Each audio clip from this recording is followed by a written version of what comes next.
I think everybody should be focusing on what's going on in Washington because they have an impact on the markets.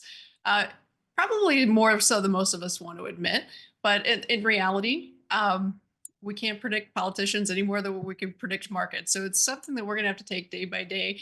And I think in this type of environment, the goal is to not lose your shirt. So I don't think this is the time to be swinging for the fence in any asset class or any investment strategy. I think the idea is to rein it in, mind our risk, and then proceed accordingly. We don't know what we don't know. So we have to assume that whatever market we're trading or what we're getting involved in, we have to assume that the worst is going to happen. So we prepare for the worst and hope for the best. And I think that's the only advice I can give.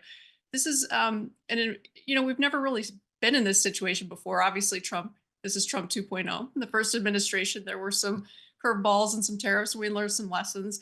But the reality is, this is a much bigger and bolder agenda. And so, again, we just have to take it day by day and make sure that we're paying attention to risk, not reward. The original thought was when Trump was elected in November, a lot of the markets reacted. We called it the Trump trade. We saw interest rates go up as treasuries went down.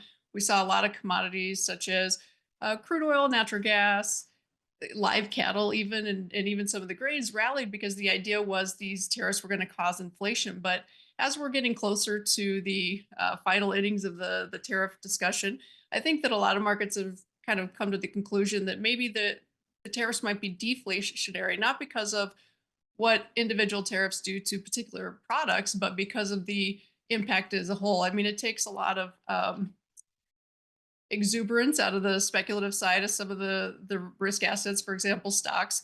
A lot of our economy is built on the wealth effect. A lot of it is a kind of an animal spirit, so to speak.